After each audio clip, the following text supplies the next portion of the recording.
আমরা কিন্তু member of parliament ছাড়াও we are the ambassadors of the parliament. আমরা যখন বাইরে কোথাও যাই আমরা এই পার্লামেন্টকে রিপ্রেজেন্ট করি।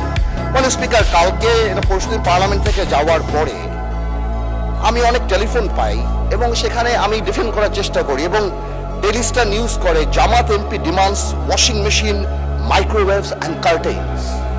এটা আমাকে অনেক লজ্জা দেয় এবং আমি মনে করি এই পার্লামেন্টকে অনেক লজ্জা দেয় যে একটা মেম্বার অফ পার্লামেন্ট এখানে দাঁড়িয়ে যেখানে জনগণের কথা বলবে, যেখানে বিভিন্ন জনগণের দাবির কথা বলবে, সেখানে একজন মেম্বার অফ পার্লামেন্ট দাঁড়িয়ে উনি ওয়াশিং মেশিন পেল না, মাইক্রোওয়েভ পেল না, কার্টেন পেল, সেই ব্যাপারে দাঁড়িয়ে কথা বলবে। যেখানে আবার বলা হয় যে আমরা গাড়ি নিব না, আমরা প্লট নিব না এই ব্যাপারে, তাহলে আমার কাছে মনে হয় মাননীয় স্পিকার যে আসলেই যদি গাড়ি আর প্লট যখন ওনারা বাদ দিল তখন ওনাদের বুকের উপরে কত বড় পাথর চাপা দিয়ে বাদ দিতে হলো যে মাইক্রোওয়েভ আর ওয়াশিং মেশিনের জন্য এই পার্লামেন্টে দাঁড়িয়ে কথা বলতে হচ্ছে।